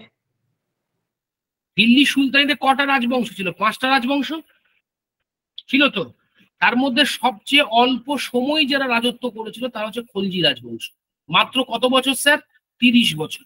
এই জন্য আমি সালটা কথা দিলাম। কাইন্ডলি এইটুকু ইনফরমেশনটা খাতায় লিখে রেখে দেবে। খলজি ডাইনাস্টির প্রতিষ্ঠাতার নাম কি? এই যে জালালউদ্দিন খলজি, এই নামটা খুব ভালো করে মনে রাখবো। আর খলজি ডাইনাস্টির গ্রেটেস্ট রুলারের নাম কি? এই যে আলাউদ্দিন খলজি। আমরা এনার নামটা খুব ভালো করে মনে রাখবো। তাহলে খলজি ডাইনাস্টির ফাউন্ডার হচ্ছেন জালালউদ্দিন খলজি, আর খলজি ডাইনাস্টির গ্রেটেস্ট রুলার যিনি হচ্ছেন, সর্বশ্রেষ্ঠ শাসক, তিনি হচ্ছেন আলাউদ্দিন খলজি। আর বাকি শাসকেরা রয়েছেন দরকার নেই স্যার, শুধু এই কুতুবউদ্দিন মুবারক খলজি রয়েছে, এনার সম্পর্কে মনে রাখবো, ইনি হচ্ছেন লাস্ট রুলার, ইনি হচ্ছেন খলজি ডাইনাস্টির শেষ শাসক। খেয়াল থাকবে। চলো এবার আমরা দেখে নি কয়েকটা জিনিস। জালালউদ্দিন খলজি, দেখো জালালউদ্দিন খলজিকে নিয়ে যদি আমি আলোচনা করতে যাই, দাস বংশ ছিল, মানে দাস বংশ রাজত্ব করছিল। দাসেদের পর এলো কারা? খলজি। হ্যাঁ কি না? দাসেদের পর কারা এলো? খলজিরা এলো। দাস বংশের পতন আর খলজি বংশের প্রতিষ্ঠা, এই ঘটনাটাকে কি বলা হয় জানো? কি বলা হয়? প্রত্যেকে খাতায় লিখে রাখবে। এই ঘটনাটাকে বলা হয় খলজি রেভলিউশন। কি বলা হয় মাই ডিয়ার স্টুডেন্টস? কি বলা হয়? প্রত্যেকে মনে রাখবে, এই ঘটনাটাকে বলা হয় খলজি রেভলিউশন। জাস্ট এইটুকু পরীক্ষায় দেয় যে খলজি বিপ্লব বলতে তুমি কি বোঝো। তো খলজি বিপ্লব বলতে আমরা কি বুঝি? খলজি বিপ্লব বলতে বুঝি এটাই যে 1290 সালে জালালউদ্দিন খলজি দাস বংশের পতন ঘটিয়ে খলজি বংশ প্রতিষ্ঠা করলেন। এই সাধারণ ঘটনাটুকু খলজি বিপ্লবে পড়েছি, মনে থাকবে। জালালউদ্দিন খলজি থেকে শুধুমাত্র দুটো ইনফরমেশন মনে রাখবে, দুটো বলে দিচ্ছি। প্রথম ইনফরমেশন, এই জালালউদ্দিন খলজি দিল্লির একজন সুফি সাধককে হত্যা করেছিলেন, তার নাম হচ্ছে সিদি মওলা। দয়া করে এইটুকু মনে রাখবেন যে জালালউদ্দিন খলজি দিল্লি সুলতানির সিদি মওলাকে কে হত্যা করেছিলেন, পরীক্ষায় দেয় আমাদের এই ভদ্রলোক জালালউদ্দিন খলজি। আর 2 নম্বর ইনফরমেশনটা মনে রাখবে, জালালউদ্দিন খলজি হচ্ছেন দিল্লির প্রথম সুলতান যার আমলে যার আমলে দক্ষিণ ভারতে প্রথম মুসলিম অভিযান ঘটে। কাইন্ডলি এই ইনফোটা প্রত্যেকে খাতায় লিখে রাখবে। তোমরা জানো বোধহয় পিএসসি ক্লার্কশিপ বলে একটা পরীক্ষা হয়, তোমরা জানো, সেখানে আসা এই প্রশ্নটা, এবং এই প্রশ্নটা WBCS মেন্সে 2015-তে 2017 দুবার এসেছে, যে দিল্লির কোন সুলতানের আমলে প্রথম দক্ষিণ ভারতে মুসলিম অভিযান ঘটে।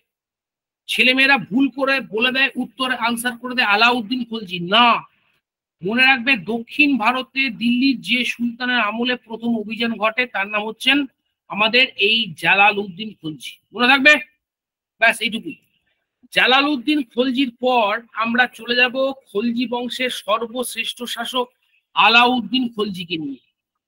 আলাউদ্দিন খলজি থেকে প্রথম ইনফরমেশন, এই আলাউদ্দিন খলজি একটা উপাধি নিয়েছিলেন, যে উপাধিটার নাম হচ্ছে সিকান্দার ই সানি। কি উপাধি বললাম স্যার? সিকান্দার ই সানি। চাপ নেই, তোমাদের চাপ নেওয়ার দরকার নেই, তোমাদের খাতায় লেখার দরকার নেই। আমি এই ক্লাসের পর তোমাদেরকে PDF করে দিয়ে দেবো। PDF এ সমস্ত যা যা বলছি ইনফোগুলো থাকবে, শুধু এক্সট্রা যে ইনফরমেশন গুলো বলছি সেগুলো তোমরা খাতায় লিখে দেবে। তাহলে আলাউদ্দিন খলজি হচ্ছেন দিল্লি সুলতানি গ্রেটেস্ট রুলার। হ্যাঁ, ঠিক শুনছো, আলাউদ্দিন খলজি হচ্ছেন দিল্লি সুলতানি গ্রেটেস্ট রুলার। আলাউদ্দিন খলজি, তিনি খলজি বংশের সর্বশ্রেষ্ঠ শাসক নন, তিনি পুরো দিল্লি সুলতানি সর্বশ্রেষ্ঠ শাসক, এবং তিনি একটা উপাধি নিয়েছেন সিকান্দার ই সানি। এই সিকান্দার ই সানি শব্দটা অর্থ কি জানো তো? সিকান্দার ই সানি শব্দটার অর্থ, এটার অর্থ হচ্ছে দ্বিতীয় আলেকজান্ডার। মনে থাকবে, তোমরা আলেকজান্ডার নাম সবাই চেনো, আলেকজান্ডারকে, ভারতবর্ষে আক্রমণকারী, গ্রিক আক্রমণ, তাই না? গ্রিক আক্রমণকারী ছিলেন। তো সিকান্দার ই সানি বা দ্বিতীয় আলেকজান্ডার উপাধি গ্রহণ করেছেন আলাউদ্দিন খলজি। ক্লিয়ার সবার কাছে? আলাউদ্দিন খলজি থেকে আরেকটা জিনিস মনে রাখবে, আলাউদ্দিন খলজির আমলে সবচেয়ে বেশি বার কি হয়েছিল জানো? মঙ্গল আক্রমণ ঘটেছিল। দিল্লি সুলতানিতে আলাউদ্দিনের সময় সবচেয়ে বেশি বার মঙ্গল আক্রমণ ঘটেছিল, আর সেই মঙ্গল আক্রমণটা ঘটেছিল টানা 6 বার। মনে থাকবে, আলাউদ্দিন খলজি তিনি বলতে পারো যে আলাউদ্দিন খলজি সম্পর্কে আরেকটা জিনিস বলতে পারো যে আলাউদ্দিন খলজি তিনি সুদূর দক্ষিণ ভারতে তার সাম্রাজ্য বিস্তার করেছিলেন। মনে রাখবে এটা, দিল্লির কোন সুলতান আলাউদ্দিনের আগে পারেননি, পুরো দক্ষিণ ভারত দখল করেছেন আলাউদ্দিন। আলাউদ্দিন থেকে আরেকটা জিনিস মনে রাখবে, তিনি মার্কেট কন্ট্রোল পলিসি করেছিলেন। মার্কেট কন্ট্রোল পলিসি মানে বাজার দর নিয়ন্ত্রণ নীতি। এই যে এখন আমাদের পশ্চিমবঙ্গের কথাই বলছি, এই যে সবজি বাজার করতে গিয়ে আমাদের যে নাভিশ্বাস উঠছে, তাই না? হ্যাঁ, আলাউদ্দিন সে সময় বললেন যে দিল্লি এবং তার সন্নিকটস্থ অঞ্চলে প্রত্যেকটা জিনিসপত্রের দাম তিনি সুনির্দিষ্ট করে দেন, যে এর বাইরে কোনো পণ্য তুমি কিন্তু বিক্রি করতে পারবে না। এটা বলে মার্কেট কন্ট্রোল পলিসি। তাহলে মনে রাখবে, বাজার দর নিয়ন্ত্রণ নীতি বা মার্কেট কন্ট্রোল পলিসি কিন্তু আলাউদ্দিন খলজি শুরু করেন। এবং আরেকটা জিনিস তোমরা, একমাত্র দিল্লি সুলতান, এনার আগে কেউ করেন।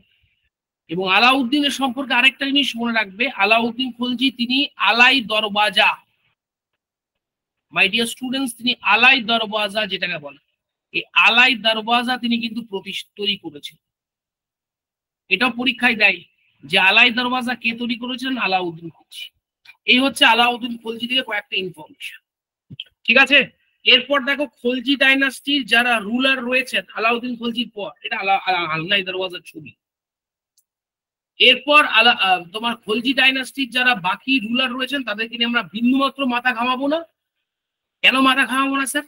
কারণ এনাদের থেকে মাথা ঘামানোর মতো কোনো প্রশ্ন জীবনও কোনোদিন আসে না।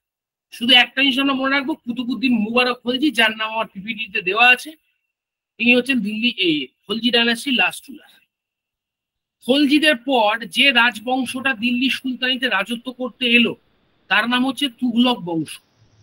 তাহলে কি আমরা স্যার তুঘলক বংশ, রেশন ব্যবস্থা, স্যার বলছি রেশন ব্যবস্থা প্রথম আলাউদ্দিন খালজি চালু করেছিলেন কি রেশন হ্যাঁ, ব্যবস্থা? এই মার্কেট কন্ট্রোল পলিসিটাকে বলা হয় রেশনিং সিস্টেম। একদম ঠিক বলেছো ভাই নিয়ামত। রেশনিং সিস্টেমটাই market control policy is also known as rationing system. ঠিক আছে, এবার দেখো তুঘলক রাজবংশ। এবার এই যে তুঘলক রাজবংশ, এই তুঘলক রাজবংশকে আমরা বলতে পারি যে এটা হচ্ছে দিল্লি সুলতানির তৃতীয় রাজবংশ। কি বলতে পারি তো? হুম, বলতে পারি তো? হ্যাঁ স্যার। হ্যাঁ স্যার। তৃতীয় রাজবংশ। এক সেকেন্ড। এবং এই রাজবংশটার প্রতিষ্ঠাতাকে, এই রাজবংশটা এই তুঘলক ডাইনাস্টি, আমরা মনে রাখবো যে তুঘলক ডাইনাস্টির যিনি প্রতিষ্ঠাতা হচ্ছেন তিনি হচ্ছেন গিয়াসউদ্দিন তুঘলক। এই যে ভদ্রলোক। আরে 9:30 দেবে, ওই জন্য আমি ফোন করেছিলাম আপনাকে। ঠিক আছে, 9:30, 11:30 শুনছি, 9:30। গিয়াসউদ্দিন তুঘলক তিনি হচ্ছেন প্রতিষ্ঠাতা। ঠিক আছে, মনে থাকবে তো? গিয়াসউদ্দিন তুঘলক তিনি হচ্ছেন প্রতিষ্ঠাতা। কার প্রতিষ্ঠাতা? তুঘলক ডাইনাস্টি। এই গিয়াসউদ্দিন তুঘলকের আরেকটা নামও আছে, এই নামটা পরীক্ষায় আসে, সেই নামটা হচ্ছে গাজী মালিক। মনে রাখবে, গিয়াসউদ্দিন তুঘলক আরেকটা যে নামে পরিচিত সেটা হচ্ছে গাজী মালিক। মনে থাকবে? আচ্ছা, এবার এই গিয়াসউদ্দিন তুঘলক থেকে আরেকটা জিনিস মনে রাখবে, তিনি একটা নতুন শহর প্রতিষ্ঠা করেছিলেন, যে শহরটার নাম হচ্ছে তুঘলকাবাদ। পরীক্ষায় আসে, তিনি একটা নতুন শহর প্রতিষ্ঠা করেছিলেন যে শহরটার নাম তুঘলকাবাদ। প্রত্যেকে মনে রাখবে। হয়ে গেল। গিয়াসউদ্দিন তুঘলকের পর যিনি সিংহাসনে বসলেন তুঘলক ডাইনাস্টির, তিনি হচ্ছেন Mohammad bin Tughlaq. My dear students, Mohammad bin Tughlaq নিয়ে কি বলবো বলো? তোমরা তো সবাই জানো এনাকে কি বলা হয়, হ্যাপাটে সুলতান বলা হয় দিল্লির। ইনি কি করেছিলেন? ইনি প্রথমত হচ্ছে যেটা রাজধানী দিল্লিতে ছিল তিনি সেখান থেকে দেবগিরিতে স্থানান্তরিত করেছিলেন, দেবগিরি দক্ষিণ ভারতে। আর যখন দেবগিরিতে স্থানান্তরিত করলেন তখন এই রাজধানীটার নাম দিলেন তিনি কি জানো? দৌলতাবাদ। দেবগিরির নতুন তিনি নাম দিয়েছিলেন দৌলতাবাদ। এটা মনে রাখবে। মোহাম্মদ বিন তুঘলক সম্পর্কে আরেকটা জিনিস মনে রাখবে, তিনি টাকা, সোনা এবং রূপোর যে মুদ্রা যেগুলো ছিল সেগুলো তুলে নিয়ে তিনি তার জায়গায় ব্রোঞ্জের কারেন্সি দিয়েছিলেন, চালু করেছিলেন, এবং তার এই পরিকল্পনাটাও কিন্তু ব্যর্থ হয়। মোহাম্মদ বিন তুঘলক থেকে আরেকটা জিনিস মনে রাখবে যে তিনি কারাচিল অভিযান, যদিও যাই না কারাচিল অভিযানের কথা আসেন ছেড়ে দাও, এই দুটো ইনফরমেশন মনে রাখবে। এক, দিল্লি থেকে দেবগিরি রাজধানী স্থানান্তরকরণ, আর দুই যেটা বললাম সেটা হচ্ছে টোকেন কারেন্সির প্রচুর। মোহাম্মদ বিন তুঘলকের সময় আরেকটা খুব গুরুত্বপূর্ণ ঘটনা, সেটা হচ্ছে ইবান বাতুতা ভারতবর্ষে এসেছিলেন। এটা পরীক্ষায় দেয় যে ইবান বতুতা কার আমলে ভারতবর্ষে এসেছিলেন। মনে রাখবে, ইবান বাতুতা যার আমলে ভারতবর্ষে এসেছিলেন তিনি হচ্ছেন মোহাম্মদ বিন তুঘলক। আর ইবান বাতুতা যে বইটা রচনা করেছিলেন সেই বইটার নামও খুব ইম্পর্টেন্ট, কিতাব উল রেহলা। কি বললাম? ইবান বাতুতা যে বইটা রচনা করেছিলেন সেই বইটার নাম হচ্ছে কিতাবুল রেহলা। এটা কাইন্ডলি একটু মনে রাখবেন। ঠিক আছে, এটা মনে রাখবেন। বেশ, এবার এই মোহাম্মদ বিন তুঘলকের আমলে দিল্লি সুলতানির মানে যে কেন্দ্রীয় নিয়ন্ত্রণ সেটা অনেকখানি দুর্বল হয়ে পড়ে। কারণ বিন তুঘলক যে সমস্ত পরিকল্পনাগুলো গ্রহণ করেছিলেন সেই পরিকল্পনাগুলো ধীরে ধীরে সবকটাই কিন্তু ফেলিওর হয়ে যায়। সেই কারণের জন্য বিন তুঘলকের সময় কিন্তু একাধিক আঞ্চলিক রাজ্যের উত্থান ঘটে। তার মধ্যে অন্যতম একটা রাজ্য ছিল বিজয়নগর। পরীক্ষায় প্রশ্ন দেয় বিজয়নগর রাজ্য কত সালে উত্থান ঘটে। মনে রাখবে, বিজয়নগর সাম্রাজ্যের উত্থান ঘটে 1336 সালে। এটা পরীক্ষায় দেয়। এবং সেই সময় দিল্লি সুলতানের শাসকের নাম কি? না, মোহাম্মদ বিন তুঘলক। কারা বিজয়নগর সাম্রাজ্য প্রতিষ্ঠা করেন? একটা হচ্ছে হরিহর, একটা হচ্ছে বুক্কো। এই হরিহর এবং বুক্কো এই দুজনের হাত ধরে কিন্তু বিজয়নগর সাম্রাজ্য কি বললাম প্রতিষ্ঠা হয়। এবং বিজয়নগর সাম্রাজ্য কোন নদীর তীরে প্রতিষ্ঠা হয়েছিল? আমরা এটা প্রত্যেকে মনে রাখবো, তুঙ্গভদ্রা বলে যে নদীটা ছিল সেই তুঙ্গভদ্রা নদীর তীরে প্রতিষ্ঠা হয়েছে। মনে থাকবে। তোমার হচ্ছে মোহাম্মদ বিন তুগলকের আমলে বিজয়নগরের পাশাপাশি আরেকটা স্বাধীন আঞ্চলিক রাজ্যের উত্থান ঘটেছিল, যে রাজ্যটার নাম ছিল বাহমনি রাজ্য। এবং এই বাহমনি রাজ্যটা গড়ে উঠেছিল কত সালে? 1347 সালে। এবং এই বাহমনি রাজ্যের যিনি প্রতিষ্ঠাতা তিনি হচ্ছেন হাসান গঙ্গু। মনে রাখবেন, বিজয়নগরটা ছিল পুরোদস্তুর একটা হিন্দু রাজ্য, আর বাহমনি ছিল একটা কিন্তু মুসলিম রাজ্য।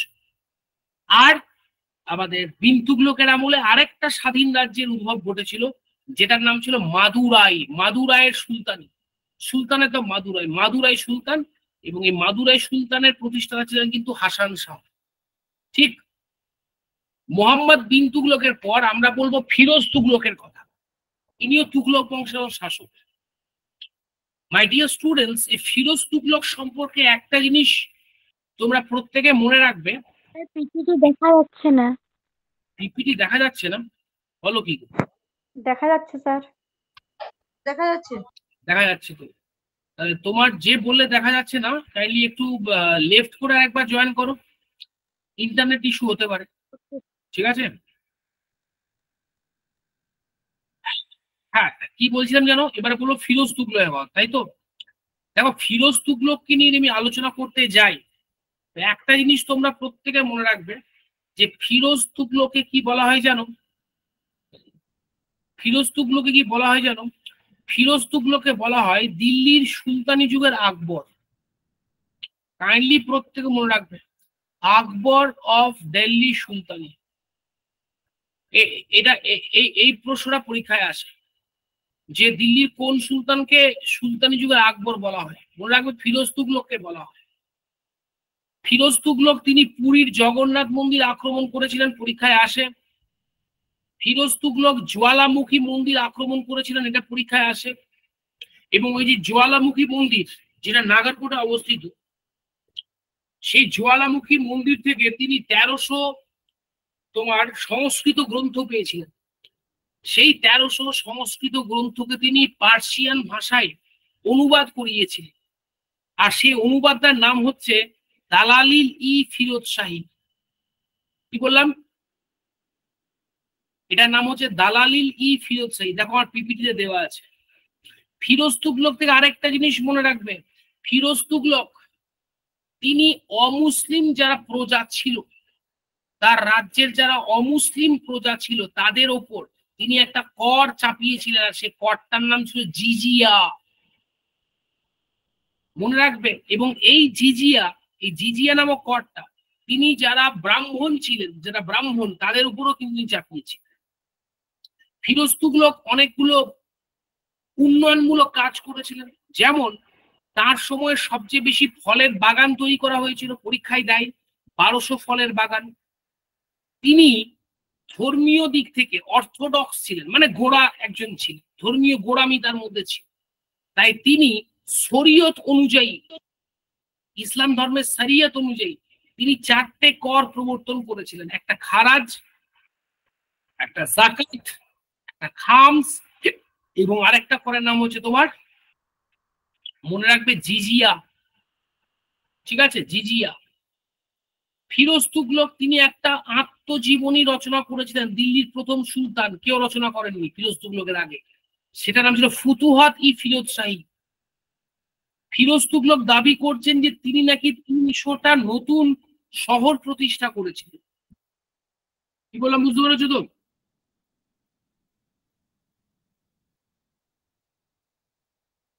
সেটা হচ্ছে 300টা নতুন শহর প্রতিষ্ঠা করেছেন, এটা তিনি দাবি করেছেন। এবং ফিরোজ তুগলক বেশ কিছু ফ্রি চিকিৎসালয়, যেখানে সাধারণ মানুষের দাতব্য চিকিৎসা হবে, সেই ধরনের হাসপাতাল প্রতিষ্ঠা করেছেন, যে হাসপাতালগুলোর নাম ছিল তোমার দারুল সাফা। এবং ফিরোজ তুগলকের আমলে দিওয়ান ই খয়রাত, এই দিওয়ান ই খয়রাত নামক একটা ডিপার্টমেন্ট তৈরি করেছিলেন, বুঝতে পেরেছো? এই দিওয়ানি খয়রাত মনে রাখবে। এই ডিপার্টমেন্ট থেকে অসংখ্য তোমার হচ্ছে বিধবা যারা ছিল, বা যারা খুব গরিব বাড়ির মেয়ে, যাদের বিয়ে দেওয়ার কোনো সামর্থ্য ছিল, তাদেরকে রাষ্ট্রীয় আর্থিক সাহায্য কিন্তু দেওয়া হয়। ফিরোজ তুগলকের পর আমরা বলবো এই ভদ্রলোকের নাম নাসিরউদ্দিন মাহমুদ শাহ। মনে রাখবে ইনি হচ্ছেন তুগলক ডাইনাস্টির শেষ শাসক, এবং এই ভদ্রলোক তুগলক ডাইনাস্টির শেষ শাসক। এনার সময়কালটা মনে রাখবে একটা কারণের জন্য, কারণ এনার আমলে ভারতবর্ষ একটা আক্রমণের সম্মুখীন হয়েছিল, বহির আক্রমণে। আর যিনি আক্রমণ করেছিলেন তিনি হচ্ছেন তৈমুর লং। তৈমুর লং এই নাসিরউদ্দিন মাহমুদ শাহের আমলে 1398 সালে ভারতবর্ষ আক্রমণ করে, এটুকু মনে রাখবে। তুগলক ডাইনাস্টির পর আমরা চলে যাব আরেকটা ডাইনাস্টি, যেটা হচ্ছে সৈয়দ ডাইনাস্টি। সৈয়দ ডাইনাস্টি হচ্ছে দিল্লি সুলতানির চতুর্থ ডাইনাস্টি, আমরা বলতে পারি ফোর্থ ডাইনাস্টি। মাই ডিয়ার স্টুডেন্টস, এই সৈয়দ ডাইনাস্টির যিনি ফাউন্ডার, তার নামটা তোমরা প্রত্যেকেই দেখতে পাচ্ছ, খিজির খান। এই খিজির খান হচ্ছেন সৈয়দ ডাইনাস্টির ফাউন্ডার। এই খিজির খান, এই যিনি সৈয়দ ডাইনাস্টির ফাউন্ডার, ইনি কিন্তু কোনো সুলতান উপাধি গ্রহণ করেননি। শুধু এইটুকু জায়গাটা ভালো করে মনে রাখবে। যদি জিজ্ঞাসা করে যে দিল্লির কোন সুলতান সুলতান উপাধি গ্রহণ করেননি, তাহলে সেটা খিজির খান। কুতুবউদ্দিন আইবক প্রথমে সুলতান উপাধি গ্রহণ করেননি, কিন্তু পরে তিনি সেটা গ্রহণ করেছিলেন, তাই না? কিন্তু খিজির খান সুলতান উপাধি গ্রহণ করেননি। তার পরিবর্তে তিনি যে উপাধিটা গ্রহণ করেছিলেন খিজির খান, সেই উপাধিটা হচ্ছে পরীক্ষায় আসে রায়ত ই আলা। রায়ত ই আলা। এখন যদি তোমরা আমাকে প্রশ্ন করো যে স্যার খিজির খান এই রায়ত ই আলা উপাধিটা কেন গ্রহণ করলে থাকলেন, কেন সুলতান উপাধি গ্রহণ করলেন না? কারণ এই যে একটু আগে বললাম না যে তৈমুর লং যখন 1398 সালে ভারতবর্ষ আক্রমণ করেছিলেন, তৈমুর লং ভারতের যে অঞ্চলগুলো দখল করলেন, সেই অঞ্চলের দায়িত্ব দিয়ে গেলেন তিনি খিজির খানের উপর। যেহেতু তৈমুর লং এর অধীনস্থ ছিলেন খিজির খান, সেই কারণের জন্য তিনি কোনোদিন সুলতান উপাধি গ্রহণ করেননি, তাই রায়তি আলা উপাধি গ্রহণ করেছিলেন। সৈয়দ ডাইনাস্টির প্রথম যে সুলতান বা প্রথম যে শাসক, বলতে পারো সুলতান উপাধি গ্রহণ করেছিলেন, তার নাম হচ্ছে মুবারক শাহ। মনে রাখবে। এবং এই মুবারক শাহ একটা শহর তৈরি করেছিলেন, যে শহরটার নাম ছিল মুবারকাবাদ। এটাও মনে রাখবে, মুবারকাবাদ। আর সৈয়দ ডাইনাস্টির যিনি লাস্ট রুলার ছিলেন আলাউদ্দিন আলাম শাহ, ইনি হচ্ছেন সৈয়দ ডাইনাস্টির শেষ শাসক। এই হচ্ছে সৈয়দ ডাইনাস্টি গল্প। এরপর আমরা সৈয়দ ডাইনাস্টির পর চলে যাব আমাদের দিল্লি সুলতানির লাস্ট যে ডাইনাস্টি, সেটা হচ্ছে লোধি ডাইনাস্টি। এটা হচ্ছে দিল্লি সুলতানির 5 নম্বর রাজবংশ। মাই ডিয়ার স্টুডেন্টস, এই যে লোধি ডাইনাস্টি, যেটা ছিল দিল্লি সুলতানির পঞ্চম শেষ রাজবংশ, লোধিদের আগে এই যে প্রথম যে 4 রাজবংশ রাজত্ব করলো, লোধিদের আগে প্রথম যে 4 রাজবংশ রাজত্ব করলো, মাই ডিয়ার স্টুডেন্টস, এই 4 রাজবংশের যারা শাসক ছিলেন, তারা প্রত্যেকেই ছিলেন জাতিতে তুর্কি। তারা প্রত্যেকেই ছিলেন জাতিতে তুর্কি। মানে দাস বংশ বলো, খলজি বলো, তুঘলক বলো কিংবা সৈয়দ বলো, কিন্তু লোধি বংশ হচ্ছে একমাত্র বংশ যারা হচ্ছে জাতিতে আফগান। পরীক্ষায় আসে দিল্লি সুলতানির যে রাজবংশটি একমাত্র আফগান রাজবংশ ছিল, তার নাম কি? লোধি ডাইনাস্টি। এই জন্য লোধি ডাইনাস্টি কে বলা হয় ফার্স্ট আফগান ডাইনাস্টি। কি ডাইনাস্টি বলা হয়? ফার্স্ট আফগান ডাইনাস্টি, প্রথম আফগান রাজবংশ ভারতবর্ষে। এবং এই প্রথম আফগান রাজবংশের যিনি প্রতিষ্ঠাতা, মানে লোধি বংশের যিনি প্রতিষ্ঠাতা, তার নাম হচ্ছে কি নাম? তার নাম হচ্ছে বহুলল লোধি। মনে রাখবে, এই বহুলল লোধি তিনি হচ্ছেন আমাদের, আমরা বলতে পারি বহুলল লোধি তিনি হচ্ছেন এই লোধি বংশের প্রতিষ্ঠাতা। তিনি হচ্ছেন আমাদের লোধি বংশের প্রতিষ্ঠাতা। বহুলল লোধির পর যিনি আসবেন তার নাম হচ্ছে সিকান্দার লোধি। এই সিকান্দার লোধি থেকে দুটো প্রশ্ন খুব ভালো করে মনে রাখবে। এক, সিকান্দার লোধি তিনি একটা নতুন শহর প্রতিষ্ঠা করেছিলেন, আর যে শহরটার নাম ছিল আগ্রা শহর। তিনি একটা নতুন শহর প্রতিষ্ঠা করেছিলেন, যে শহরটার নাম ছিল আগ্রা শহর। এবং এই শহরটা তিনি প্রতিষ্ঠা করেছিলেন তোমার 1504 সাল নাগাদ। এই আগ্রা শহরটা তিনি প্রতিষ্ঠা করেছিলেন 1504। আর 1507 থেকে এই আগ্রা শহর হয়ে গেল পুরো দিল্লি সুলতানির রাজধানী। মনে থাকবে? তাহলে দিল্লি সুলতানির নতুন রাজধানী কোনটা হলো? আগ্রা। এই আগ্রা শহর কে প্রতিষ্ঠা করেছেন? সিকান্দার লোদি। এবং 1526 সাল পর্যন্ত, মানে পানিপথের প্রথম যুদ্ধ পর্যন্ত, এই আগ্রায় ছিল কিন্তু দিল্লি সুলতানির রাজধানী। তাহলে দিল্লি সুলতানির প্রথম রাজধানী ছিল লাহোর, যেটা প্রতিষ্ঠা করেছিল কুতুবউদ্দিন আইবক। লাহোর থেকে দিল্লি সুলতানের রাজধানী স্থানান্তরিত হলো তোমার দিল্লিতে, যেটা সিট করলেন আমাদের ইলতুৎমিশ। আর দিল্লি থেকে দিল্লি সুলতানের রাজধানী স্থানান্তরিত হলো আগ্রাতে, যেটা সিট করলেন 1507-এ সিকান্দার লোদি। আর সিকান্দার লোদি তিনি একটা ছদ্মনামে কবিতা লিখতেন, যে ছদ্মনামটা ছিল গুল রাখি, এটা মনে রাখ। আর লোদি বংশের তথা দিল্লি সুলতানির লাস্ট রুলার, শেষ শাসক ছিলেন ইব্রাহিম লোদি। আর ইব্রাহিম লোদির ব্যাপারটা তোমরা সবাই জানো। ইব্রাহিম লোদি তিনি কিন্তু বাবরের হাতে পানিপথের প্রথম যুদ্ধে কি হন? পরাজিত হন, তাই তো? এবং তারপর এই পরাজিত হওয়ার পর পানিপথের প্রথম যুদ্ধ, যেটা 1526 সাল নাগাদ হয়েছিল, সেই যুদ্ধে ইব্রাহিম লোদি হেরে গেলেন বাবরের কাছে। এবং হেরে যাওয়ার পর ভারতবর্ষে কি হলো? দিল্লি সুলতানের অবসান ঘটলো।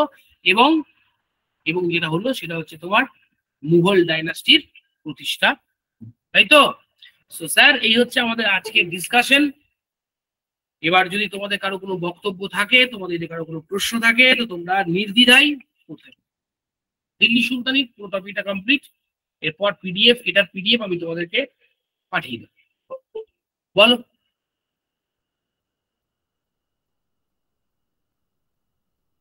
কোনো প্রশ্ন নেই? কারো কোনো প্রশ্ন নেই? আকিতা, অম্বিকা, অনুপম, অরিজিৎ, অতনু, গোপা, জ্যোতিকা, পল্লবী, রাজকুমার, আচ্ছা 2 Rajkumar, Rituparna, Rubina, Seema. No question?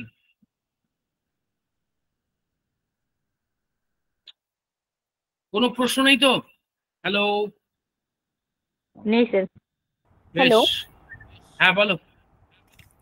Sir, বলছিলাম আপনি একটা বলছিলেন তখন আলাউদ্দিন খলজির সম্বন্ধে। 1 মিনিট। হ্যাঁ, আলাউদ্দিন খলজি সুদূর দক্ষিণ ভারতে কি করেছিল একটা বলেছিলেন, ওটা মিস হয়ে গেছে। শিওর। আলাউদ্দিন খলজি দিল্লির একমাত্র সুলতান বা প্রথম সুলতান, যিনি দক্ষিণ ভারতে তার সাম্রাজ্য বিস্তার করেছিলেন। ঠিক আছে? ঠিক আছে স্যার। আর যে সুলতানের আমলে প্রথম দক্ষিণ ভারতে মুসলিম অভিযান ঘটে, তিনি কিন্তু হচ্ছেন জালালউদ্দিন খলজি। অঙ্কিতা?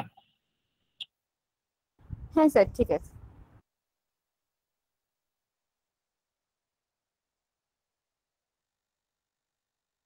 ঠিক আছে, তাহলে তোমাদের কোনো প্রশ্ন নেই। আজকে এই পর্যন্তই। দেখা হবে তোমাদের সাথে আবার আধুনিক বিদ্যার্চনের প্ল্যাটফর্মে নেক্সট টপিক নিয়ে নেক্সট সেশনে। স্যার, হ্যাঁ ঠিক আছে স্যার। বলছি যে তরাইনের প্রথম যুদ্ধটা 1111 বললেন? 1191 ভাই। 1191। ও, আর সেকেন্ডটা হচ্ছে 92। ঠিক 1 বছর পর 1192। হ্যাঁ ঠিক আছে স্যার। ওকে, ভালো থেকো সবাই। Good night. Good night sir. Sir দারুণ ক্লাস।